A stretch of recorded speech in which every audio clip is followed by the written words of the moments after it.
Hare Krishna, everybody.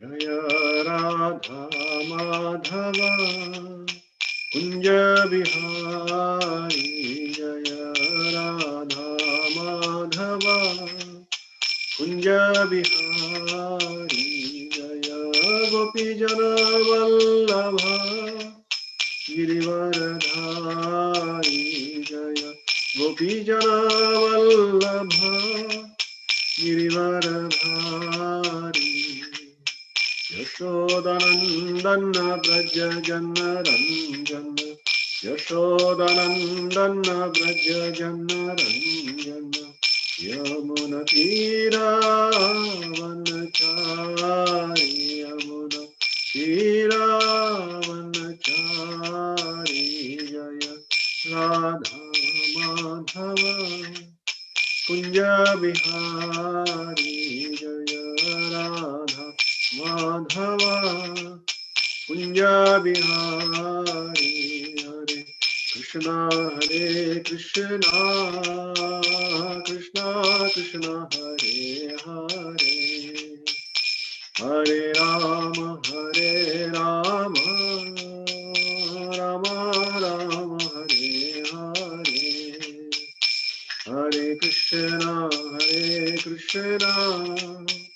Krishna Krishna Hare Hare, Hare Rama Rama Rama Hare Hare, Hare Krishna Krishna Krishna Hare Hare, Hare Rama Rama Rama Hare Hare,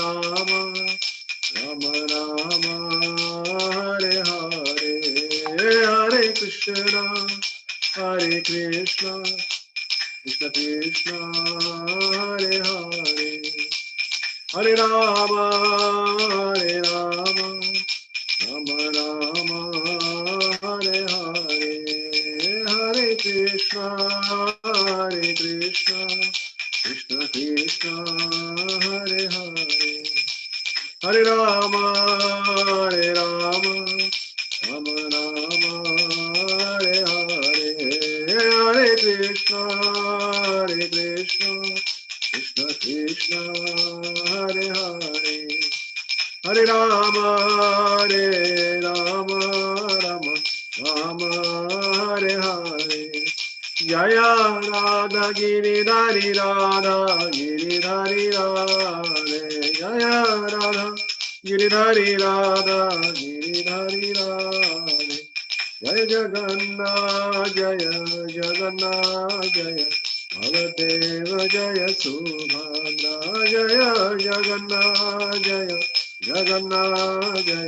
Baladeva Jaya Subhadra, Jaya Gaunitai Jaya Gaunitai Jaya Gaunitai Jaya Gaunitai Jaya Gaunitai Jaya Gaunitai Jaya Gaunitai Jaya Gaunitai, Prabhupada Jaya Jaya Prabhupada Jaya Jaya Prabhupada Prabhupada Jaya Jaya Prabhupada Jaya Jaya Gurudev Jaya Jaya Gurudev Jaya Jaya Gurudev Jaya Jaya Gurudev. Jaya Vishnupad Paramhamsa Parivrajagacharya Ashtottara Satasri A.C. Bhakti Vedanta Swami Srila Prabhupada ki jai, अनंत कोटि वैष्णव वृंद की जय, नामचर्य शिलादिदास ठाकुर की जय, प्रेम से कहो श्री कृष्ण चैतन्य प्रभु नित्यानंद, श्री अद्वैत गदाधर श्रीवास आदि गौर भक्त वृंद की जय, श्री श्री राधा गिरधारी भगवान की जय, श्री श्री जगन्नाथ बलदेव सुभद्रा मैया की जय, श्री श्री गौर निताई की जय, निताई गौर प्रेमानंदे हरि हरि बोल. All glories to the assembled devotees, Hare Krishna. All glories to the assembled devotees, Hare Krishna. All glories to the assembled devotees, Hare Krishna. All glories to the lotus feet of Sri Guru and Sri Gauranga. All glories to Srila Prabhupada. All glories to Srila Gurudev.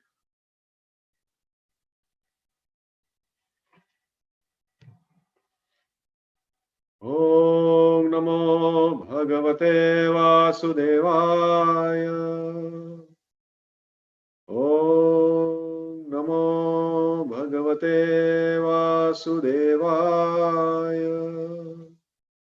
Om Namo Bhagavate Vasudevaya. Narayanam Namaskritya Naram Chaiva Narottamam Devim Saraswatim Vyasam Tato Jayam Mudirayet Nashtaprayeshu Bhadreshu Nityam Bhagavata Sevaya Bhagavate Uttama Shloke Bhaktir Bhavati Naishtiki. Grantaraj Srimad Bhagavatam ki jai. Hare Krishna and welcome everybody to this evening session of Krishna Katha.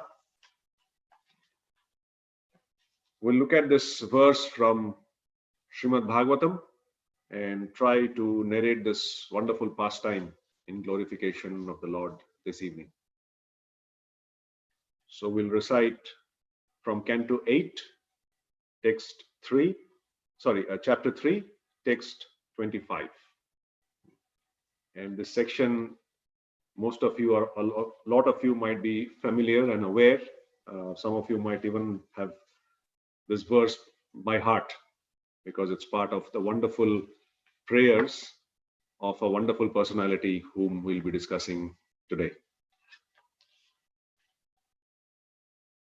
Jiji Vishenaham Iha Muyakim Antar Bahischavrittaye Bhayonya Ichhami Kale Nanayasya Viplavas Tasyatmaloka Varanasya Moksham Jiji Vishenaham Iha Muyakim Antar Bahischavrittaye Bhayonya Ichhami Kale Nanayasya Viplavas Tasyatmaloka Varanasya Moksham Jiji Vishenaham Iha Muyakim Antar Bahischavrittaye Bhayonya Ichhami Kale Nanayasya Viplavas Tasyatmaloka Varanasya Moksham.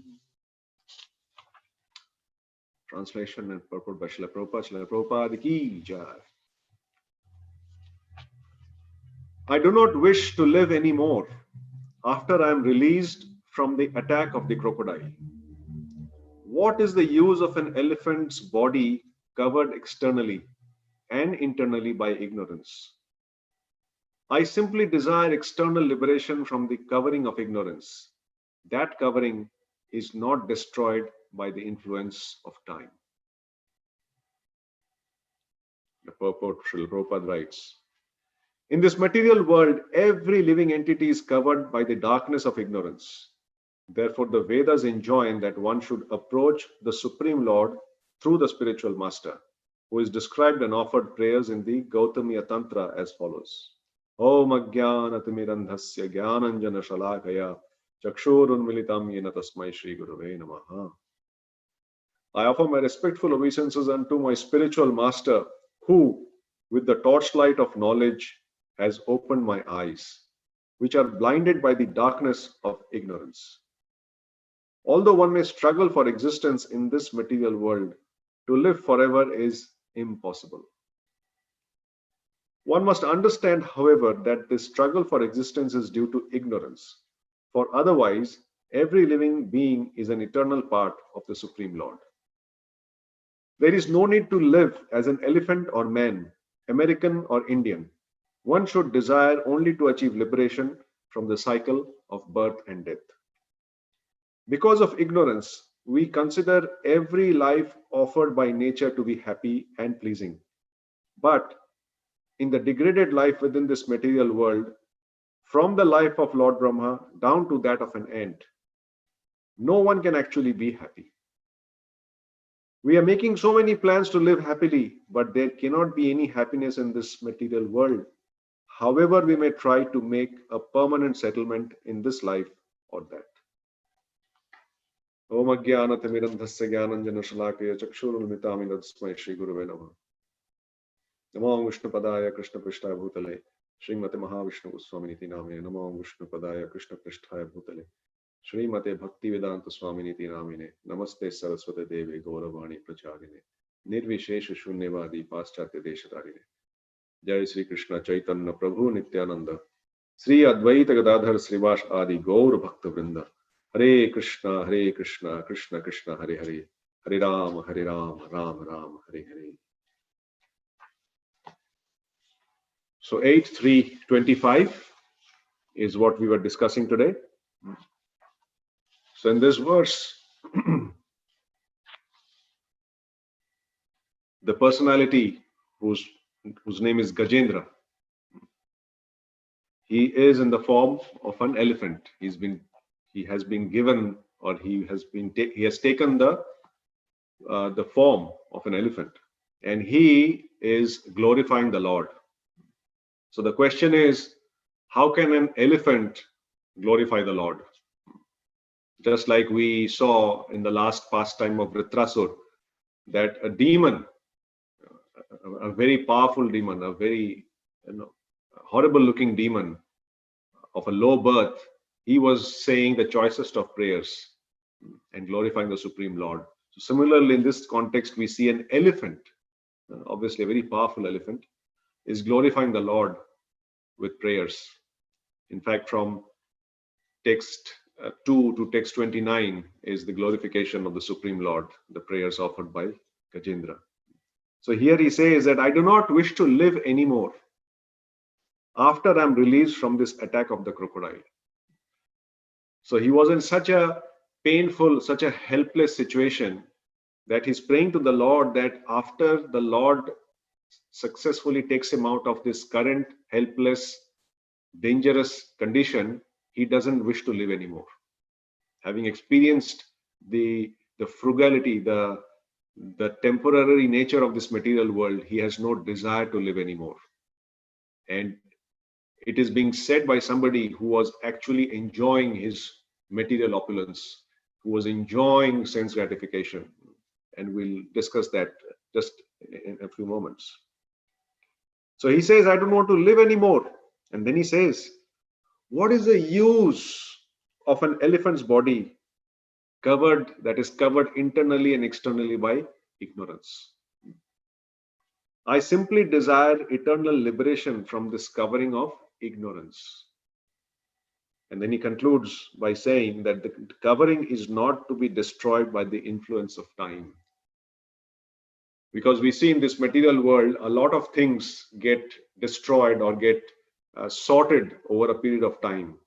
There's a saying, time heals. But he specifically mentions here that this condition that he is in, or he has realized he is in, is something that cannot be tackled by the influence of time. So he prays to the Supreme Lord to grant him protection and to take him out of this material existence. So who was this elephant? And why is he praying to the Lord? What made him, or what condition was he in that prompted him to say these prayers? So this is a story that happened near the Kshir Sagar, the Kshir Sagar, the ocean of milk. And in the middle of this ocean of milk, now you got to imagine, right? Because all these descriptions in the Bhagavatam is something that is inconceivable. We just cannot imagine, we cannot even comprehend the description that is there in Bhagavatam, because we don't even see anything even close to the description anywhere in this material world, even in the most opulent places in this material world. So it is said that in between this ocean of milk, there was this huge mountain, apparently 10,000 yojanas high and that much long and that much wide. Huge.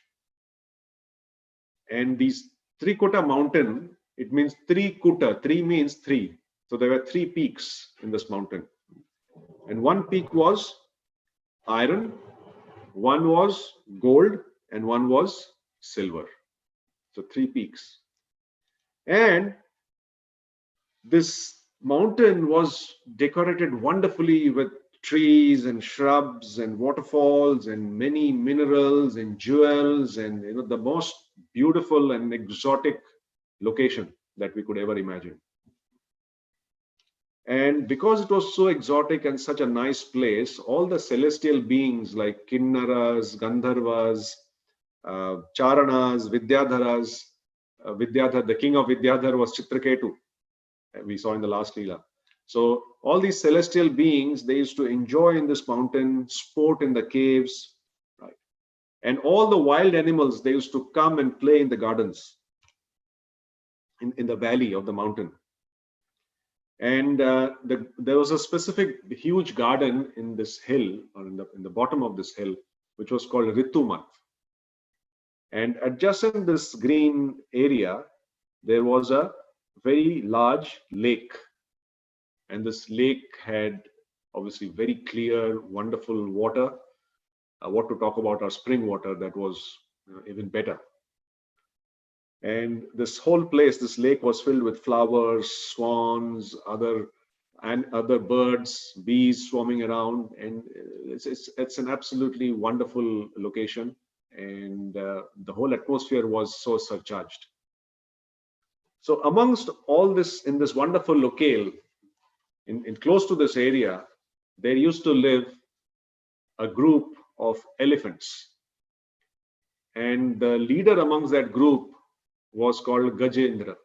Gaja means elephant, and Indra means the head, the leader, the Ishvara, the controller. So Gajendra is Gajendra. So this elephant, he was not an ordinary elephant. He was extremely powerful. It is said, Bhagavatam says, that when Gajendra used to walk, this Trikuta mountain that was 10,000 yojanas high used to tremble, just as Gajendra walked. And Gajendra never went alone. He was always accompanied by his huge entourage. All his female companions, his children, all his friends, they were all going together. And as they passed by, this elephant was so strong, so powerful, that wherever he walked, he ended up crushing so many trees. He ended up crushing so many herbs, so many shrubs as he went along. He was so powerful. And in this jungle, there used to be so many wild animals. So when Gajendra actually went, or he was walking through the forest, coming to the lake, or traveling in that area, all the ferocious animals like lion, tiger, snakes, all the ferocious animals, they just would flee away. I mean, it's quite difficult to imagine, because lion is the king of the jungle. So even lions at the sight of Gajendra used to flee away. He was that powerful. And of course, he was the king of that entire wild animal population. So Gajendra one day was walking with his female companions, and just a moment.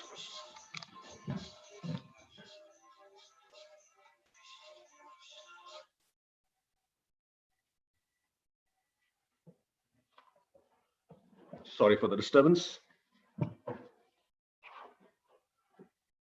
So as Gajendra was walking one day with his entourage, with all his friends, his children, his family, he saw this big lake, and he was extremely intoxicated. And you can imagine, in that area there used to be high quality intoxication, like high quality wine. So the sap of the trees is what he used to have over there, and that intoxicated him. And he was moving along, because he traveled quite a bit. He was a bit fatigued, he was a bit thirsty, so he started moving towards the lake, and he went into the lake and started drinking the water. And the water was so crisp and cool, it satisfied his thirst. He felt very satisfied. And then all his associates who were there with him, the other elephants, they started playing, like how children, they go to the beach and you take a bath, and then you start throwing water at each other. So these elephants used to take water in their trunk and then throw at each other. And so all of them, they took the water and they were spraying on Gajendra, and Gajendra was enjoying it, as you can imagine. So he was having the best of times. He was having the best of material enjoyments and the best of sense gratification at that point of time with all his family. So this was a time when he was at his happiest moment. He was enjoying, he was with his friends, he was the undisputed king, nobody to disturb him, nobody to challenge him. He was at his best, enjoyment at its best. And precisely when he was enjoying completely undisturbed is when danger crept in. Just like we saw last time, danger always comes when you least expect it in this material world.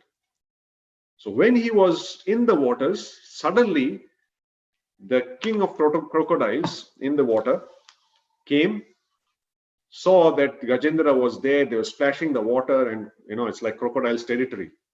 So the crocodile thought that how can this person just disturb mine and come and disturb in my territory. So obviously he was angry, and he actually went towards Gajendra and bit into one of his legs. And Gajendra was so powerful, he was so confident about his strength and the fact that even wild animals run away when he's around, that he just thought, oh, it's just a crocodile. I'll just shake him off.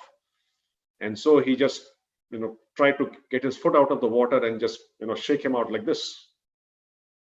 And in the past, when he was, he had, had some similar interactions with animals, they just ran away, and somebody who caught him, he just threw them.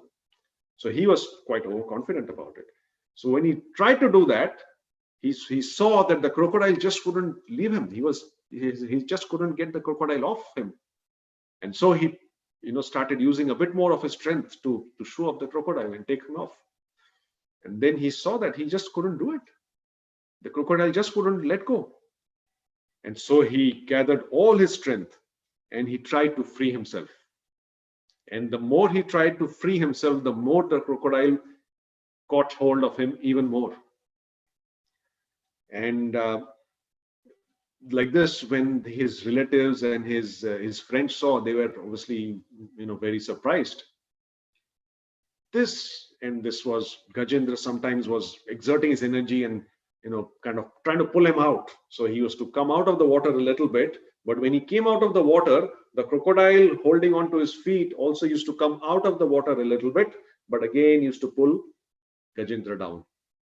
Again, Gajendra used to pull him out of the water, he used to pull him down. So it was almost like a virtual tug of war in and outside of water. But the crocodile just wouldn't let go. This, Bhagavatam says, continued for 1,000 years. And it's just amazing, very difficult to believe. But that's how long it went. And after the end of that period, Gajendra started feeling fatigued. He was so confident and so proud of his strength, and he just started feeling fatigued. His friends, his wives, his children, they wanted to try and help him out. So they put the trunks around his feet and tried to hold him and drag him away from the crocodile, like a tug of war. But the crocodile was too powerful. The crocodile was just too powerful. He was no match in front of the crocodile. And in a helpless condition, his friends tried to save, but they just couldn't. So when they couldn't save Gajendra, they came to the shore and they just started crying helplessly and pitifully. And in the meantime, Gajendra, he started losing his mental and physical power. Obviously, he was, as much as he lost his power, he was being dragged into the waters, and In the water, the crocodile, it's his natural habitat. So the crocodile was actually regaining his power. And on land, because Gajendra belonged to the land, in the water, he was actually diminishing, or his power was getting diminished. So Gajendra at that point of time felt that although he was so powerful, he's been outnumbered. Even the people that he was proud of, his own relatives, his own friends, couldn't save him. His own strength couldn't save him. All the material opulence that he had couldn't save him. And in that condition of utter helplessness, he thought about the only place where he can seek shelter, and that is the Supreme Personality of Godhead. Due to practicing devotional service in his previous life, he remembered the practices, he remembered some prayers, some mantras, and about the Supreme Lord himself. And in that helpless condition, he called out towards the Lord in utter helplessness. As Prabhupada says, when we chant, our chanting has to be done in utter helplessness, and then Krishna comes. So he fixed his mind and heart, and he chanted the mantra that he had learned in his previous life, and he started glorifying the Lord. I mean, this whole section is about the Lord's glorification. So he basically touched upon many aspects, many qualities of the Supreme Lord, like he's the root of all existence. So maybe he's the only one who can come and give me protection. Without his direction, we cannot take any step forward. And he said that an animal like me ultimately has to take shelter of the Supreme Lord. So, oh Lord, please protect me from this danger. And may the Lord bestow benediction of liberation from the present danger. He was also aware that actually pure devotees don't ask for benediction, but they are just satisfied to hear and chant his glories. But he basically said, I'm in danger. So he offered his obeisances and prayed for his deliverance. And then he had recited this verse whereby he said that I don't want to live anymore. I have seen the so-called opulence of this material world is of no use when actually we need it the most. So in that condition, he told, or he expressed his desire to give up this body and surrender unto the Lord to get himself out of this material entanglement. And obviously, he did not evoke the Devatas, although that place was of the celestial beings. He prayed to the Supreme Lord himself. And being satisfied with Gajendra's prayers, the Lord actually appeared on his Garud Vahan. And he saw that Gajendra was obviously in a very awkward position. When the Lord came, he came surrounded with all the Devatas who were very close to that place anyway. And when Gajendra saw the Supreme Personality of Godhead on Garud, he was he was in a very painful situation. But when he saw Narayan, he was enlivened. And as soon as he saw him, he, with his trunk, took a lotus and offered it to the Lord. Patram pushpam phalam toyam yome bhakta pranashyati. So this is one of the ways that even though he was in a helpless condition, he offered his obeisances and he offered the Lord a flower. So it is said that when anybody comes to our place, we should offer that person. At least we should smilingly welcome, give him a place to sit, give him a glass of water as a minimum. So such a person who comes to our place is called a tithi. Tithi is time. Somebody who comes not by telling us that he's coming. A tithi, without any time given to us. He just arrives. So such people who come to our place they are considered to be representatives of Narayan. And this is one of the examples that Gajendra, through the Gajendra example, we are learning that doesn't matter what condition we are in, we should always know how to welcome the guest, specifically representatives of the Supreme Lord or the Lord himself. So as soon as the Lord came, he got down from Garuda and he pulled out Gajendra from the waters.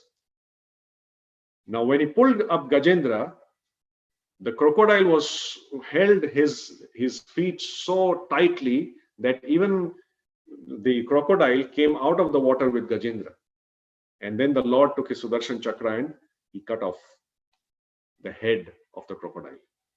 And finally, after a long struggle of 1,000+ years, finally Gajendra was relieved from his pain.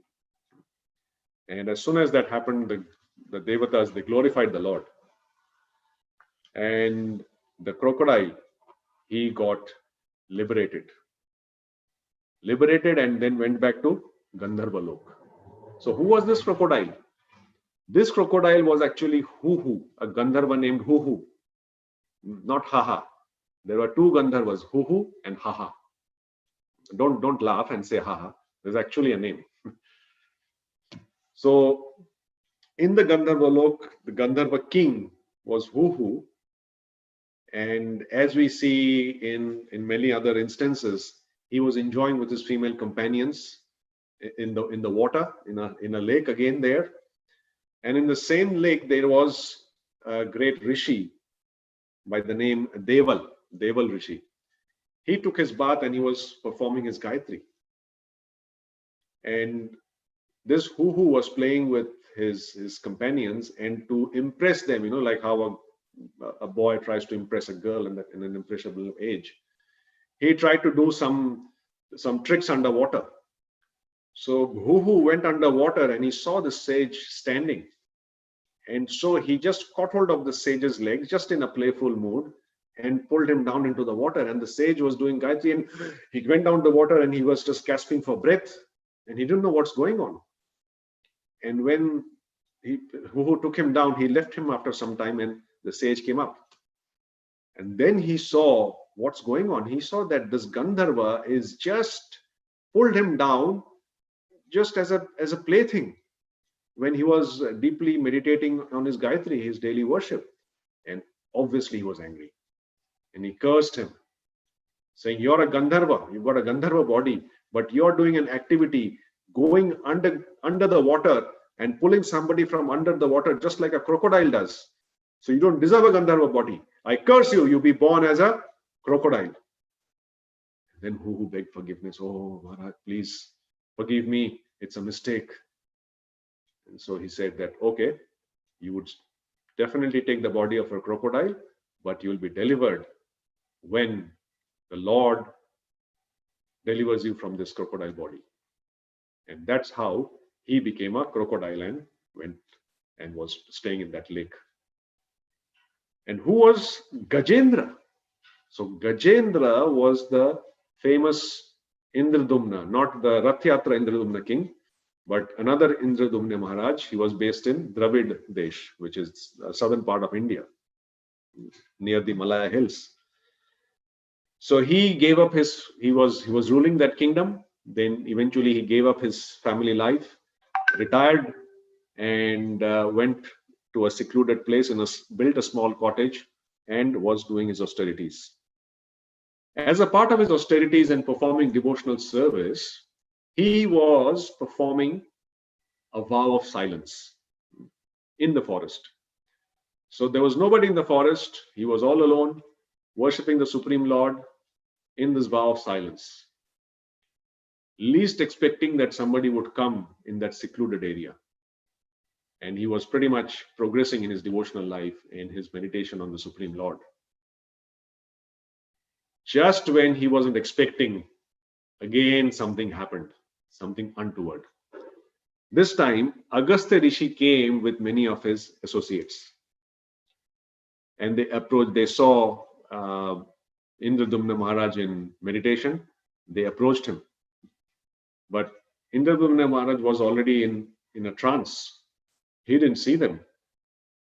And when Indradumna did not respond, Agastya Muni, he got angry. And he said, "You don't even know the etiquette of welcoming an atithi, a guest. And you claim yourself to be such a big king. You seem to be completely engrossed in ignorance. You don't know what's going on. You're so thick-skinned that you don't know what's happening around you. So I curse you that you be born as an elephant, covered completely with ignorance." And so that's how, and then of course he pronounced the curse and he departed. So that's how Indradyumna, he became an elephant, and he was powerful. He was quite qualified to counteract, perhaps. But again, like most of the glorious devotees, like we saw Chitraketu last time, like we see Parikshit Maharaj, he took the curse to be the mercy of the Lord. He took the curse to be something that is ordained by the Lord. So although he had the capacity to overturn, he accepted it with folded hands. And that's how he was born, as he took his birth as the elephant named Gajendra. Because he was touched by the Lord, he attained Sarupya Mukti. Sarupya means having the same form. Sarupya, Rup means form. So the same form as Vishnu. And he finally was liberated. And then the Lord sat back on his Garud chariot, Vahan, praised by the demigods, and went back to his abode. And Gajendra eventually got liberation and got out of this material existence, which was what he had prayed in these wonderful prayers. So it is said that anybody who wakes up early in the morning and concentrates his mind on the form, the Trikuta, on the Lord's form, hears this pastime, focuses on the Trikuta mountain, all the surroundings, the lakes, the gardens, the features, the ornaments, they get completely free from the sinful reactions. And those who recite the prayers that was recited by Gajendra, they get eternal residence in the spiritual world at the end of their life. So Gajendra ki jai. So we'll conclude with a few lessons that we have learned from this particular pastime. Obviously, it was a very brief one. I've just touched upon the important aspects. There are more details in Bhagavatam and in the purports that Prabhupada gives us. But from this amazing pastime, there are 4 takeaways. There could be more, but a lot of 4 important takeaways. Again, one that is consistent with the previous Lila of Vritrasur and Chitraketu, which I wanted to reaffirm, is that danger can come at any step in this material world. Just when Gajendra was enjoying and least expecting any problems, the crocodile came and snapped him up. Just when Maharaj Indradyumna was in the ashram, his own cottage, meditating on the Supreme Lord in the vow of silence, just then Agastya Muni came, and unfortunately, with no fault of his, he was cursed. So the point is, danger is there at every step.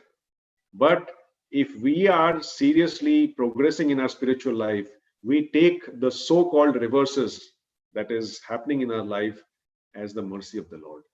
If we fight against it, if we try to counteract it, if we try to ask the Lord benedictions to not let that happen, is going against the will of Krishna. So we should, from these pastimes, understand that whatever is going on in our life is as per the will of Krishna and is for our benefit. We should have firm faith in this conviction, and then we'll be able to handle all the crises or all the problems that come into our life and existence. So that's number 1.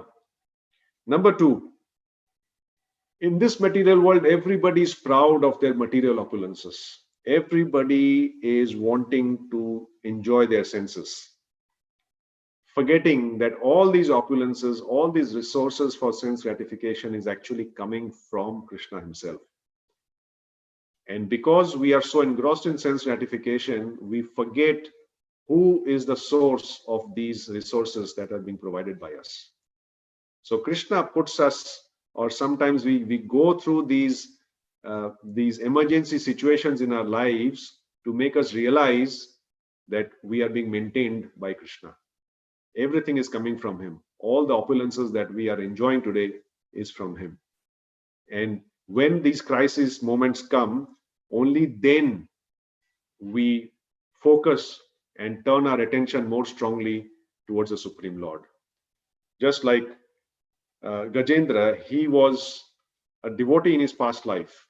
but because of the quality of opulence that he experienced as the king of elephants, he completely, for the moment or for that particular period of time, forgot about the Supreme Lord. But when the Lord put him in that condition of helplessness, he instantly remembered.